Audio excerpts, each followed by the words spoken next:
Now that I've got all those bones named, I'm going to add some pull targets for my knee and for my elbow. I'm going to come in here, add a single bone, grab that bone, bring it out, and I'm going to duplicate another one for my elbow there. I'm going to rename this bone, pull target,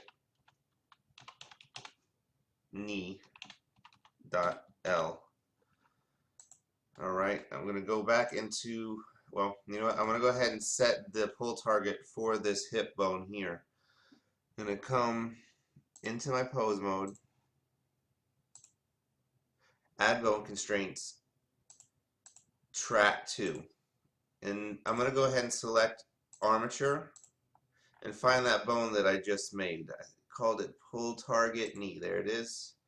And if you notice now that femur wants to pull right to that bone that I added in there, and it seems to be working pretty good.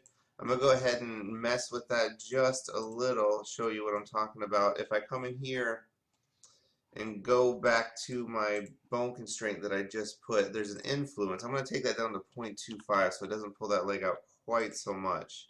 And as you can see, it sits a lot better that way. I can move this other bone around. I like the way it's reacting. I'm going to go ahead and leave it there. I'm going to set up the other pull target as well. We might as well go ahead and set up our inverse kinesmatics on this as well before we mirror it over. So go ahead and click on your tail and then your tip. Go to add bone constraint, inverse kinesmatics.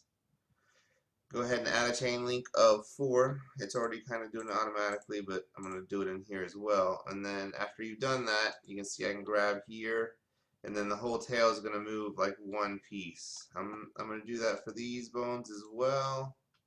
Add bone constraints, inverse kinesmatics. 1, 2, 3, 4, 5 chain link. There we go. Oh, you know what? It's 6.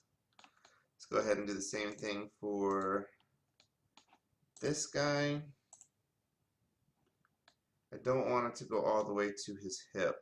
1, 2, 3, 4, 5. I want it to go to the chest. Now the head movement, I kind of want it to go all the way down to the chest, or into the hips even. So I'm gonna let that one go all the way like that. And that's going to be a chain length of 5, I believe. Alright, and now if you look, I can grab these highlighted bones, and the whole skeleton's going to react to it. I can move this tip finger, and the whole arm's going to move out. So this should work out quite well. We're ready to go ahead and mirror our bones to the right hand side. So we're going to grab everything on his left hand side, and make sure you select everything. Need to set our 3D cursor back to 0, 0, 0, and go ahead and hit the period. It'll make everything center on that 3D cursor again, so that when we scale, it scales to the 3D cursor. Let's go ahead and duplicate this. Scale X -1. And now we've got everything mirrored over, we're going to select his right hand side. Get all these bones in here,